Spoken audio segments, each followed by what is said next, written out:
Welcome to Focus Today. I'm your host, Perry Atkinson. And well, we know that the Oregon legislature has been in session, and there may be a little way halfway through this session, unless things get kicked out a little bit. You never know. Delighted to have back with us today Scott Jorgensen. He's a legislative staffer, author, and former reporter, kind of giving us an update what's happening. He's on the Senate side of things. Scott, good to see you, friend. How you doing? Good. Yeah, you're right. We're about halfway through at this point. Well, boy, some interesting things. First of all, the SB 941, the complaint was the Senate went through it too fast, didn't allow enough for public hearings, got over to the House. They spent 7 hours of public input. I guess it did get through committee and probably goes to the floor. You think that's a done deal on the gun bill? They've been trying to pass this for years. They were unable to because my boss, Senator Doug Whitsitt, was instrumental in establishing a bipartisan coalition with Democrat Betsy Johnson over in the Senate. So it was 15-15 on this particular issue over there, and they kept bringing it back session after session.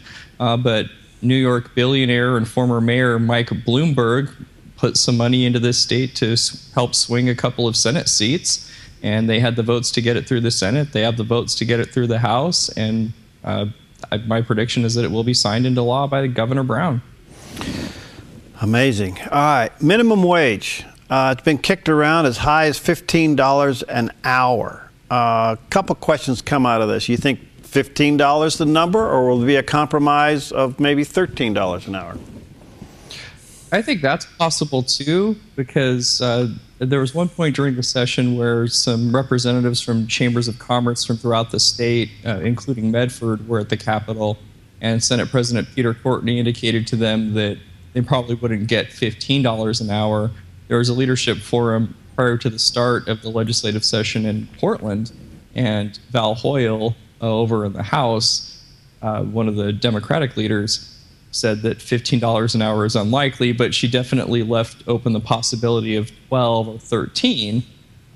There's also paperwork has been filed for an initiative petition to force the issue of $15 an hour minimum wage. So there's going to be discussions, and there's definitely a push for it one way or the other. So even if it doesn't happen legislatively, people might have to decide this at the ballot box come next November.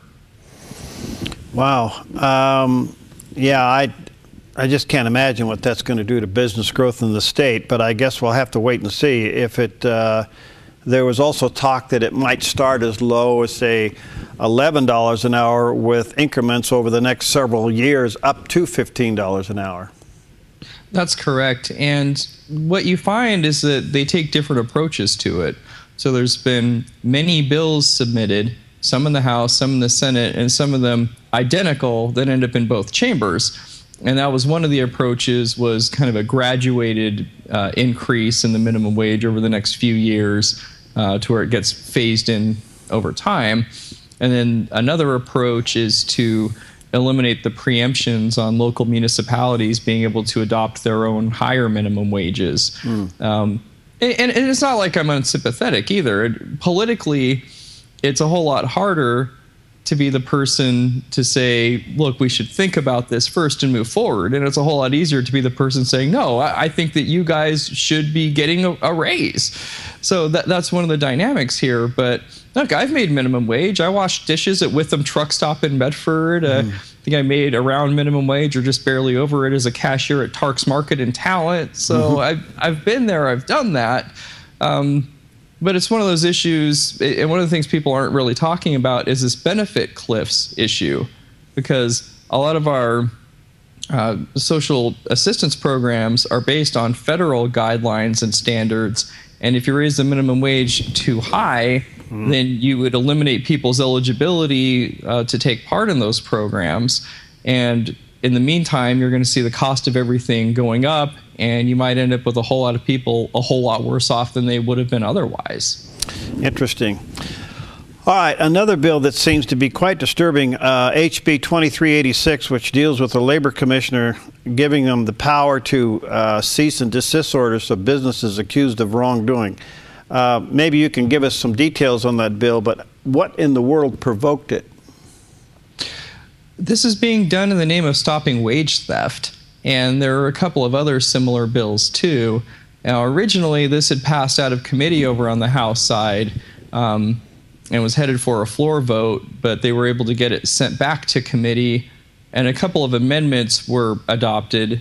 One of them would prohibit the cease and desist orders on agricultural operations during harvest time. So I think that was a victory for the agricultural community. But even with those amendments, it's still a very bad bill. As it is right now, the labor commissioner in Boley, they have to go through a process to do something like this, where Boley gathers the information and then presents it to the court that has appropriate jurisdiction, and then the court decides from then. But one of the things this bill does is it replaces in statute the phrase "the court" and replaces it with labor commissioner over and over again. So it's consolidating all that power into that agency and basically making the labor commissioner judge, jury, and executioner. And there are a couple of other similar bills that were proposed too. One that would enable the labor commissioner to place a lien on the personal property of business owners based on allegations of wrongdoing. So that one made a lot of people nervous. There's another one that expanded the liability for wage claims. So it isn't just the business owner, it would be the bookkeepers, it would be supervisors. So those are some bills that people really need to keep an eye on. And 2386 is moving. You know what's so interesting about that? You would think that that's even too much power for a Democrat. You know? Right. Well, and it's this notion that you're innocent before proven guilty, or at least that's what it's been up until now. But this, just based on an allegation of wrongdoing, the labor commissioner would have the ability to, and there's third-party causes of actions and all sorts of other things, to where if I was a business owner and I was thinking about hiring more people, if I was thinking about moving a business to the state, I'd take a look at this kind of bill and I'd probably think twice. Well, all right, before we run out of time, and I got a lot of other things we'll pick up on it, but for now, it looks like the education budget has passed, and yet people are saying it's not enough, and yet the taxpayers are set to receive a kicker. Where's the happy ground here? All right. Well, what people really need to know is that prior to the start of session, a series of bills were filed both in the House and the Senate to repurpose the kicker, and with the money going towards education. So this is all a setup, and it's been very premeditated. The education budget was passed, and it was around $7.2 billion. It was universally acknowledged as being inadequate. But the difference is going to be this $350 to $400 million that otherwise would be refunded to taxpayers for the first time since, I believe, 2007. And that's the idea, is that they're going to repurpose the kicker for the sake of funding education. And it was premeditated. These bills were all filed prior to the start of session. And it was similar to the minimum wage bills in that there are a lot of bills with the same outcome, but with different ways of getting there, and filed in both chambers. So people really need to look out for that as well. Wow. How's it been with the kind of mid-course correction with the governor? Well, it's fine now. She's facing some challenges because up until now, she has been a Portland Democrat. But we're facing situations where we have multiple counties in this state, including, some of those represented by my boss, that are in drought conditions. And so she's had to respond to that. And she's been making some appearances out in some of the more rural parts of the state. I think she's either been to Medford lately or is planning on going there sometime in the near future. So she's having to kind of reposition herself as trying to demonstrate that she's representing all of the people of this state. And she has been in statewide elected office as Secretary of State for the last several years. I think this is quite different, and then it's obviously a much higher profile position. And so she's having to do all of that. This week was huge because Tuesday was the deadline to where if your bill didn't have a work session scheduled in its chamber of origin, it's dead. And so a lot of bills that, at the start of the session, we had this many, and a lot of that was the stuff that was filed pre-session, and then you had a few weeks to add more, and so it expanded, But now the whole scope of overall bills is becoming more limited again. So instead of having to keep an eye on this many bills, we have this many moving forward. A couple quick questions, Scott, before I let you go. First of all, does the new governor seem to be engaged in the process? Is she walking the halls, talking to people? Yes, as a matter of fact, some folks from Southern Oregon University were here the other day, and it was a lot of our athletic people, including members of the national champion football team. And that's my alum, I'm class of 2003, so I feel a great sense of pride there. So they had the trophy, and Governor Brown was there taking pictures with the students. So she is involved in the process, but so was Kitzhaber. Yeah. Wingoski during the 05 session, not so much, but that's a different story. Are you guys going to get out in June, or are you going to kick the can down the road?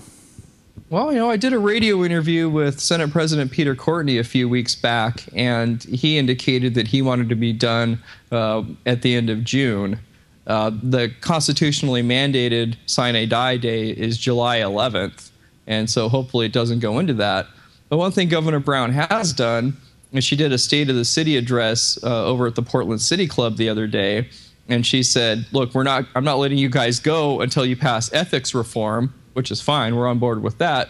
But she also mentioned the transportation package. That transportation package has been dead since the passage of low-carbon fuel standards, because the Republicans in the House and the Senate were very clear and adamant that if you pass low-carbon fuel standards, you're going to compromise the ability for there to be a transportation package. So that might complicate our... By the way, the low-carbon fuel bill, that's the one that Sylvia Hayes' fingerprints is all over. And that was the one that was mentioned directly and specifically in the sweeping federal subpoena of Sylvia Hayes, John Kitzhaber, a dozen different agencies, and many members of the Kitzhaber administration. All right.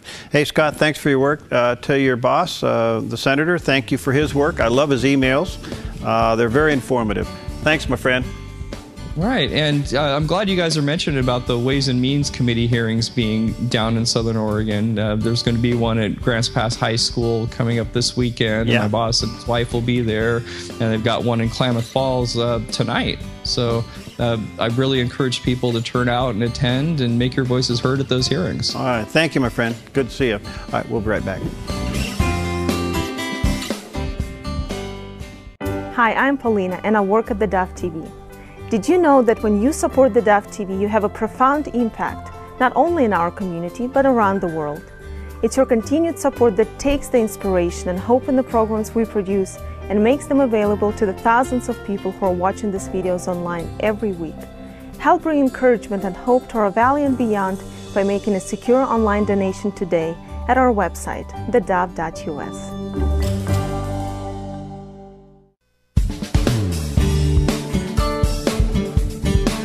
Welcome back. Well, earlier we had a chance to talk to pro wrestler Shawn Michaels. He wrote a book, Wrestling for My Life. Fascinating story. Join us in the conversation. Well, Shawn, congratulations on your new book, Wrestling for My Life. It's out. Where can people find it, first of all? Well, it's at all bookstores, Barnes & Noble's, Family Christian Bookstores, available to Amazon.com, BarnesandNoble.com. It's in, iBooks, eBooks, Kindles versions. It's, as best I understand, it's darn near everywhere. Everywhere. Wonderful. Shawn, I know this is not your first book, and you've been very open about your faith, especially after you came back to WWE. And I admire you for being so open about your faith and changing so many lives around you, often indirectly. So I do want to talk about the book, obviously, but I want to kind of go back and maybe start with a simple question, and I hope it's simple. You've had many titles. You've been called Heartbreak Kid, Mr. WrestleMania, Triple H called you Mr. Hall of Fame. You've been a hero, a rebel. Who is Shawn Michaels? Well, that's okay. Had you asked me 20 years ago, I don't know that I've been able to answer, and I think probably the first thing would have been a wrestler. But first of all, Shawn Michaels is Michael Shawn Hickenbottom. That's who I really am. I'm the son of my mom and dad. I'm a father and a husband. And honestly, I'm simply just a guy who used to be in the WWE, had a wonderful career, but now he's just trying to be a good dad, a good husband. Honestly, that's it. It on its surface, it sounds like pretty boring, but to me, it's the greatest and the most challenging job I've ever had. I think anyone who's known even a little bit about you would never say that you or your life is boring, because looking back at your career, it's simply amazing. So what happened in 2002, or maybe several years prior to that? Why such a big change between Shawn Michaels of the 1990s versus what you are now? Well, it clearly has been my faith. It has been becoming a Christian, being born again. A lot of people give a great deal of credit, which is as they should, to my wife and me having a family. But I do have to say that as much of a positive influence as they've been, it wasn't until I accepted Christ that all the changes, all the real positive, great changes were made in my life, and that just sort of is a testament to, again, the power and again, the miracles that Almighty God does. It's just that simple. He did them 2,000 years ago and still does them today, and He did one in me. And I think the biggest difference is that I do understand there's an accountability in my life. And I don't know that I ever honestly believed that when I was younger, in those years past. I think I probably felt, my life was my own, and if I'm not hurting anybody, it shouldn't matter. And honestly, when I got saved, I realized that I was a child of God, and there was a plan and a purpose for my life, and to not pursue that would be selling myself and my family and my life short. Shawn, there are so many misconceptions about pro wrestling, and a lot of people would think a person who becomes Christian would want to leave that kind of business. You, on the other hand, went back to it. Why, and how different was it there being a Christian?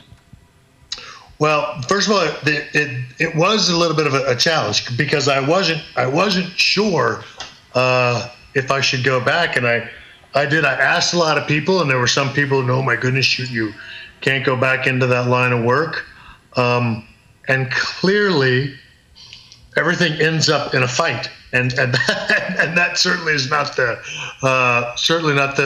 the most Christian thing to do, is resolve all of your differences in a fight. But what I realized is that, one, for the most part, we are playing a part.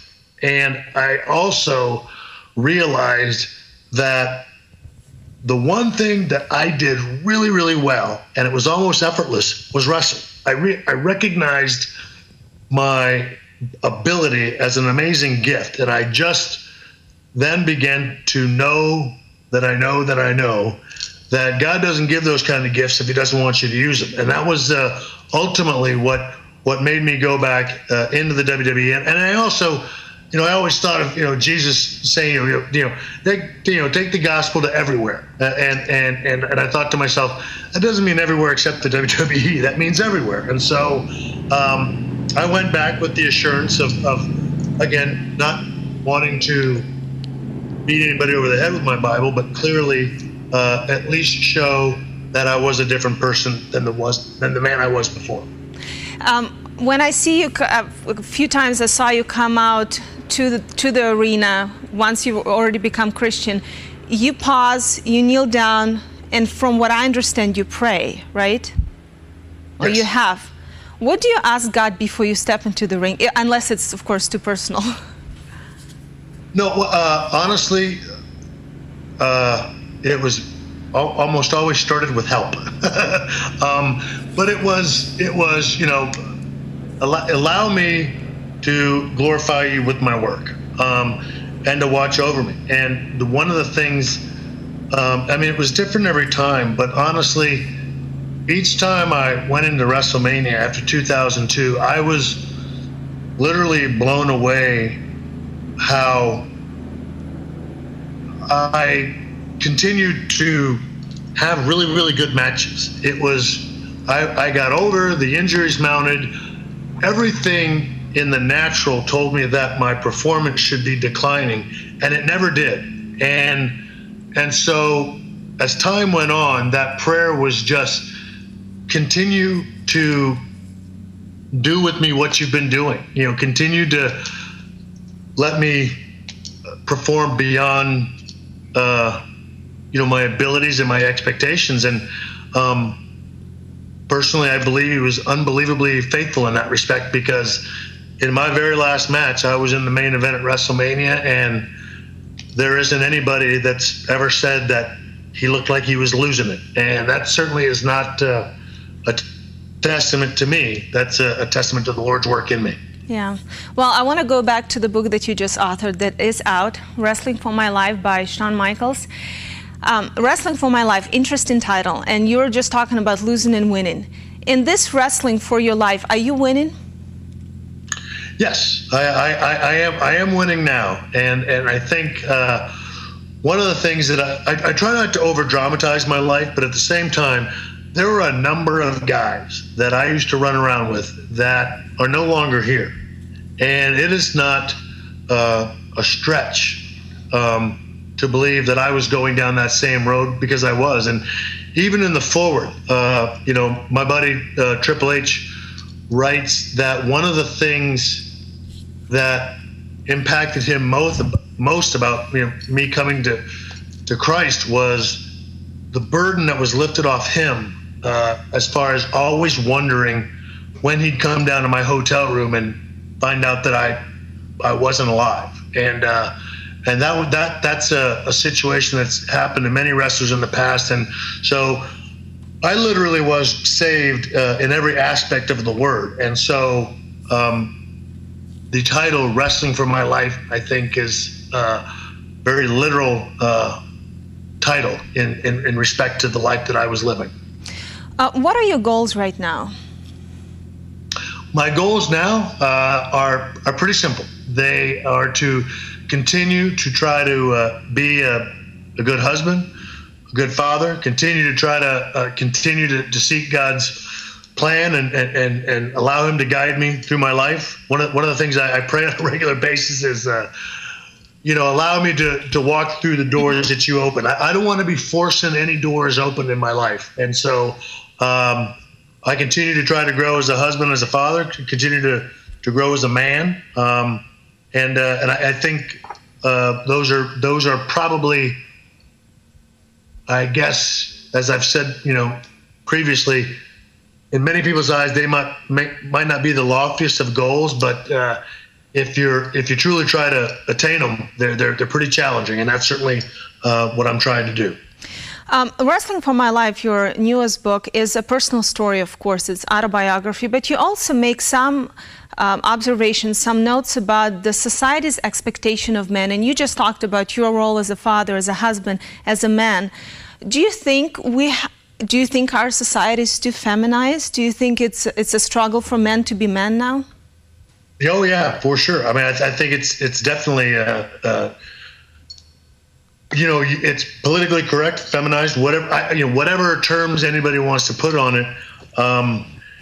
If you stand for something, you're seen as I don't know, as a hard right guy, or I don't know, hard anything. We're seen as difficult. It's not a positive reflection. And I think, you know, again, I understand that it's a very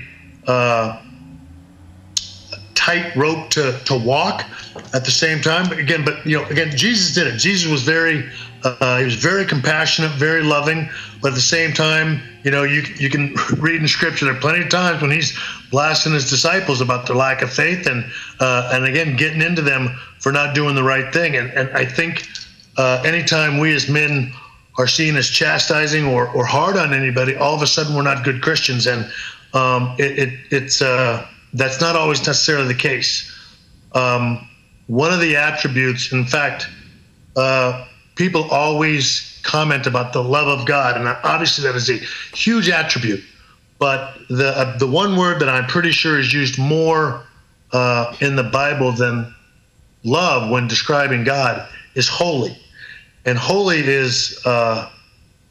can be tough. It is a love, but it's also tempered with justice. And so those are tough things to balance as men, but we've got to continue to try to do that. And again, I don't think you always have to be compassionate. Sometimes I love my son very much, but there are times, I got to hold him accountable and tell him the truth. And I temper that as much as I can with love. But again, I think in society, gosh, we go too far one direction. People start labeling us as pretty bad guys, and I just think that's unfair a lot of times. Well, Shawn, this is a topic for another program, but I know that your book has that. It has a lot of personal stories and anecdotes. You also talk about your WWE family and the friends you've made there, and how you come into Christianity, change your life and your relationship. Again, this is Shawn Michaels with us today, author of a new book, Wrestling for My Life, available literally everywhere. Shawn, I want to thank you for being candid. I want to thank you for opening up about your faith and just being who you are. Thank you, and thank you for being with us today. You bet. Thank you very much for having me. All right, well, coming up next, depression, despair, and anxiety. Why do Christians suffer with this? We'll talk about it next on Focus Today. Hi, I'm Paula, and I work at theDove TV. Every day we get letters and emails from people who've been encouraged, blessed, and challenged by the programs on theDove TV. But we couldn't do it without you. Did you know that more than 90% of our income comes from people like you? You can help us continue to bring inspiration and hope to our community by making a secure online donation at our website, thedove.us, or call us at 541-776-5368.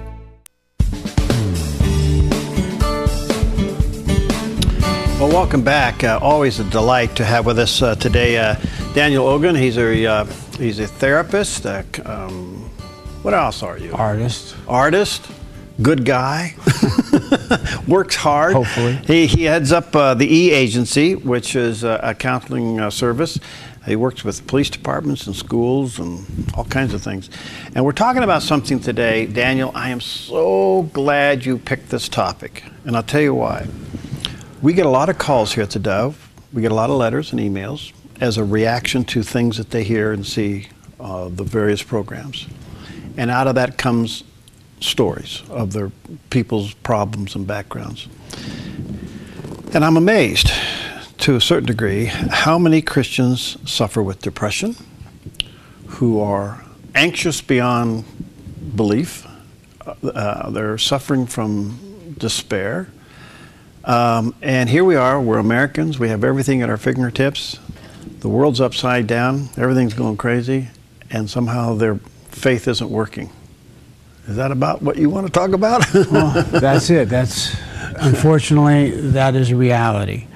That in this time, there are so many people suffering depression, anxiety, and despair. And they reach out to various things, to various avenues. Many of them might go to a counselor, a therapist, maybe to their pastor. Maybe they pray, but still it seems as if when they wake up in the morning, it's back. There's a big hole inside of them, and they just feel like they're sinking. And I see that with Christians, with non-Christians. It doesn't matter. You would think that as Christians, we would have some kind of cure for this, some kind of hope with this, but the lack of hope. People I hear all the time saying, I'm just barely hanging in there. Where's God? Where is He in all this? Mm-hmm. And He doesn't seem to be answering my prayers. I feel lost. I feel isolated. I don't feel as if I belong. These kind of things. You know, and this seems to be so contrary to what the Christian life should be, because the Christian life is a life of hope. Mm-hmm. It is a life of peace, at least supposed to be. Scripture says, be anxious and fear not, but we are and we're afraid. It almost seems to be epidemic. And if we're not careful, what I'm seeing now is that Christians, they believe in God, they love God, they read their Bible. But now, I'm no counselor, but it appears they don't go to the next level of faith and trust, so they go to an addiction. It could be anything, from food to chemicals to anything. And they spin out over there. And so I've been thinking about this. I knew that we were going to talk about this subject. And so I was going to throw a couple of things out for people to ponder. Okay. Now, number one, we're going to talk about the concept of accountability. Because when we're talking about this kind of emotional despair, and people want to be healed from it, how are they going to be healed? First of all, if you have this and you come to me, there's nothing in me that's going to heal you.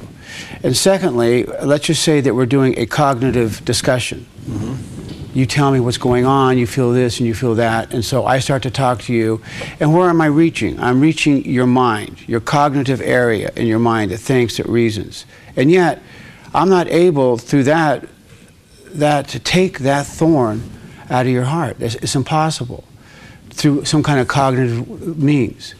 Let's just say that I am a professional therapist and you come to me. And so I say, well, probably there's a chemical imbalance, or perhaps you have post-traumatic stress syndrome. I'll put a name to it. I give you a medication. The medication tends to maybe hide that for a while, but it comes back even stronger. What is the answer? Because believe me, there are people desperate for the answer. That doesn't help. Going to see somebody hasn't helped. Medication hasn't helped. Something that they say has helped if I drink myself to oblivion. Now that helps a little bit. If I pump myself up with pain medication, that tends to let me forget about it. But when I run out, when I'm by myself, I'm in a room by myself at night, the despair and anxiety comes back. And where can they go? And what is the answer?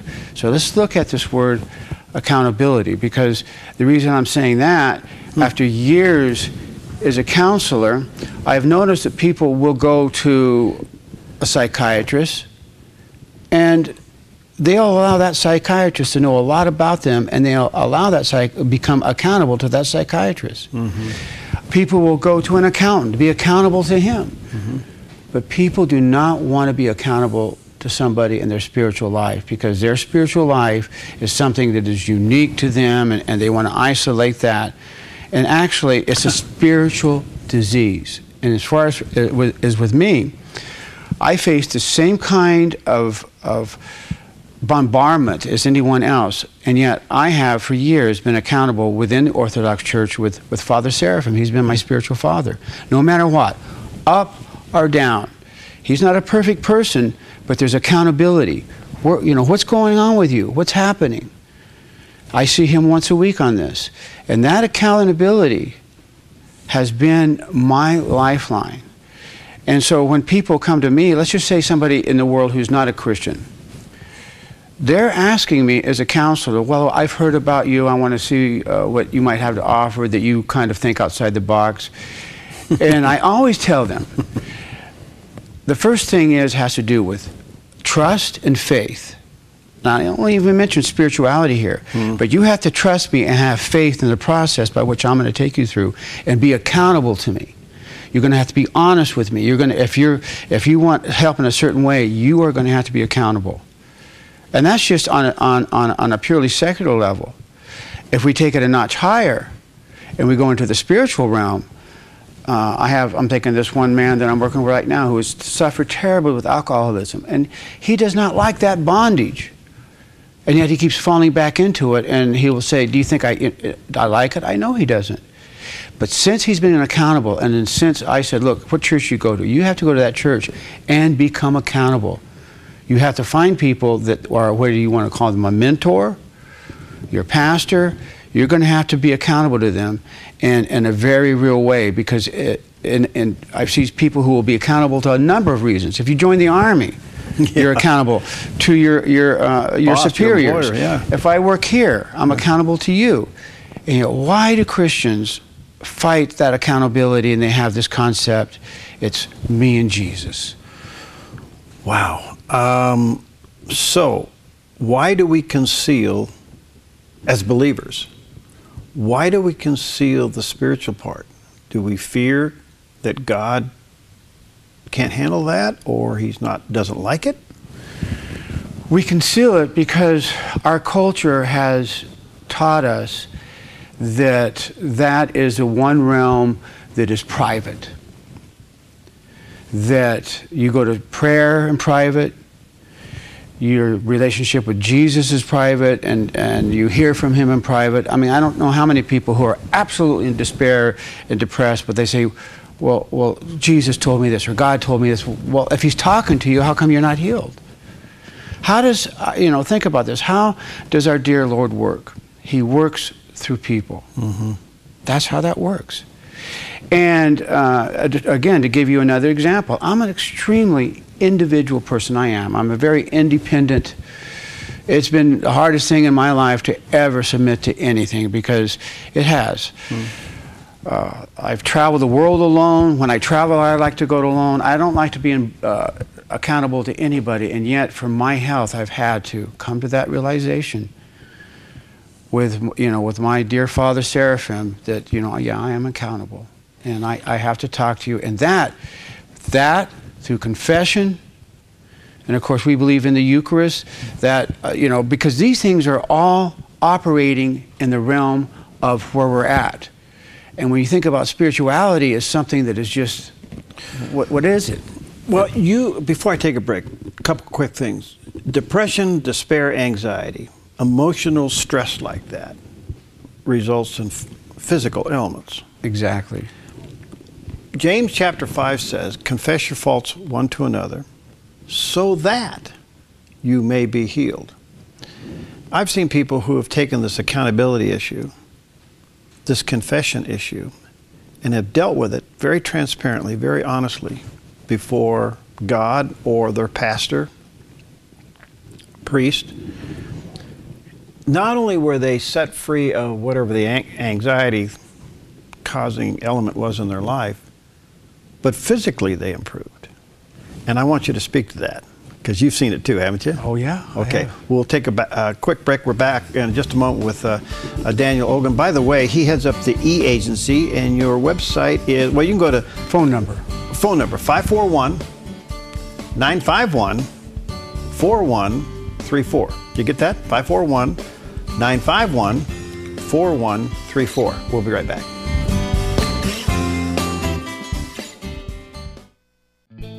Hi, I'm Daniel and I work at theDove TV. You know, compared to Portland, Seattle, and LA, Medford might be considered a small market, but at theDove, we're excited about the opportunity to make a big impact right here in our community. And you help make that happen. Did you know that more than 90% of our income comes from people like you? You can help us now by making a secure online donation at our website, thedove.us, or by phoning 541-776-5368.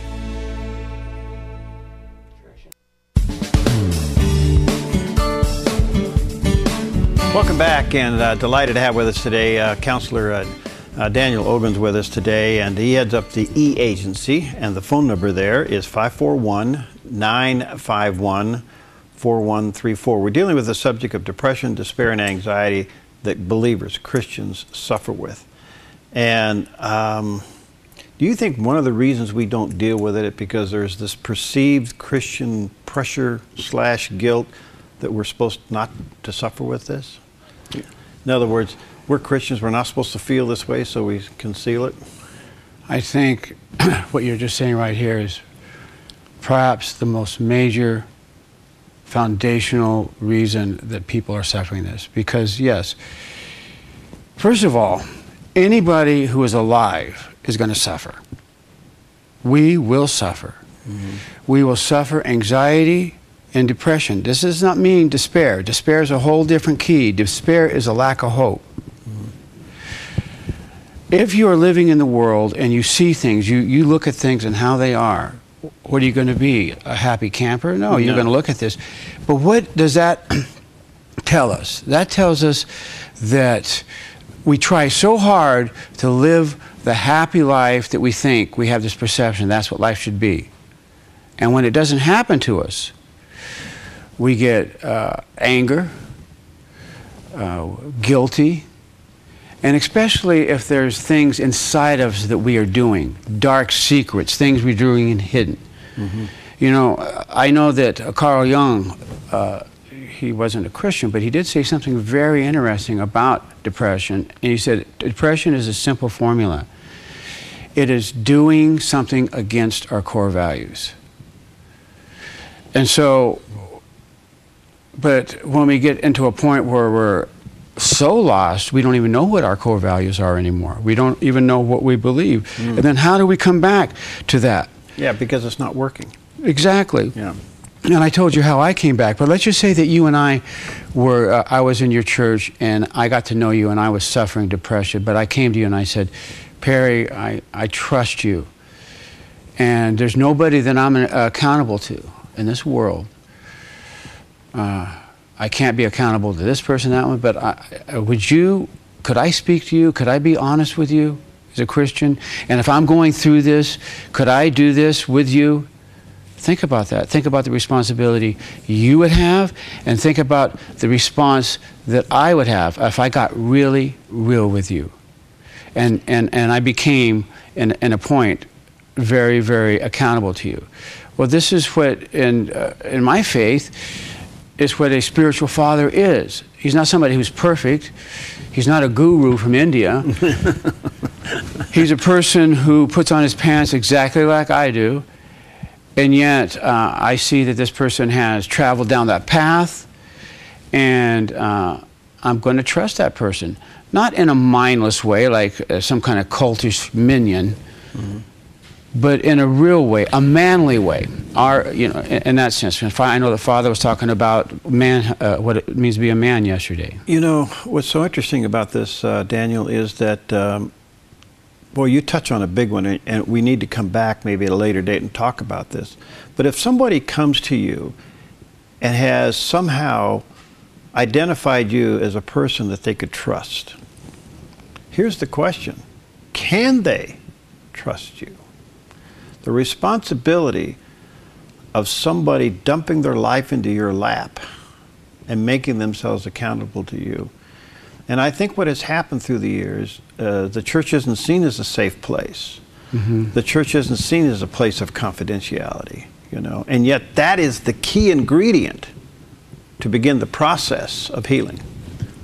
Okay, what about this word discipleship? And you're asking me a question, can they? Well, you're going to have to pick and choose who you're going to trust. And as far as dump, I'm not going to allow anybody as a counselor just to dump on me. Meaning, I will listen, I will hear, but I will kick it back and go back to their responsibility again. Yeah, it's not dump and run. Yeah, is to have faith in the process, trust, and this is a word we hate, obedience. Obedience. It's a word that sticks in our throat. We just do not like that word. Yeah. Do you think part of this struggle is, as believers, because mature believers are depressed, mature believers are anxious. Do you think part of the struggle is they know they should come to the Lord? They know they should go to confession. They know they should come to their pastor and sit down and become accountable. But they don't. I mean, their values teach them that if you really believe this thing, then do what it says.